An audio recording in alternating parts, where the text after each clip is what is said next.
In this video, I will show you exactly how to transform any ordinary element into a luminous masterpiece by adding a professional glow effect right inside CorelDRAW. Whether you are a seasoned graphic designer or just getting started with Design Spark, mastering this simple technique will instantly elevate your creative projects. To begin this process, the first thing you need to do is select the specific text or object you want to highlight.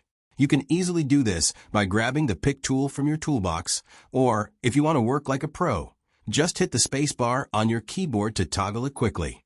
Once your object is selected and ready to go, look over at the left-hand toolbar. You will need to find the Drop Shadow tool, which is usually tucked away and grouped under the Effects flyout menu.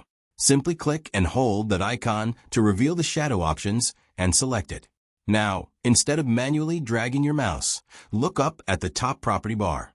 On the far left side, you will see a Presets drop-down menu. Open that up and select either Large Glow or Medium Glow. You might notice that at first, CorelDRAW simply casts a dull gray shadow around the entire object. But do not worry, because we are about to make it shine. To transform that boring shadow into a bright, vibrant glow, you need to change the color settings. Navigate back to the top property bar and click on the Shadow Color Bucket tool. This opens up a palette where you can choose a bright neon color to really make it pop.